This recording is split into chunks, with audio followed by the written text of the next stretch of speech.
तोहर इच्छा, बोला ये बाबू का बात तोहर इच्छा, काहे करता रह हमर तू पीछा, बोला ये बाबू का बात तोहर इच्छा।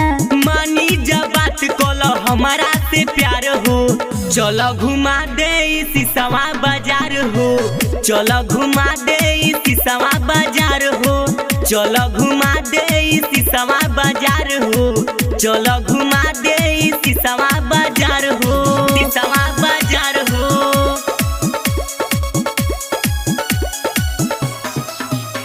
चलो घुमा दे सिसवा बाजार हो।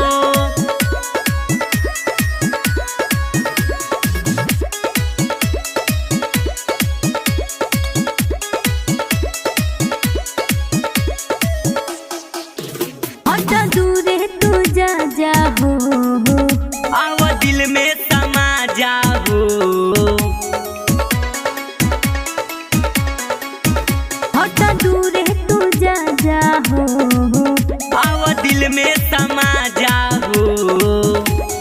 पावेला तोहरा के बानी बेकरार हो, चलो घुमा दे सिसवा बाजार हो, चलो घुमा दे सिसवा बाजार हो, चलो घुमा दे सिसवा बाजार हो, चलो घुमा दे सिसवा बाजार हो।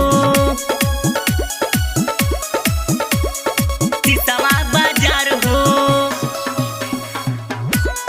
सिसवा बाजार हो।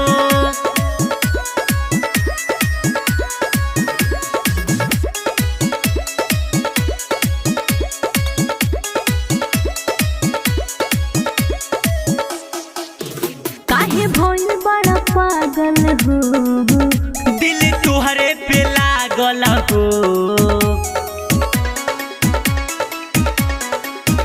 काहे भइल बड़ा पागल हो, दिल तुहरे पे लागल हो।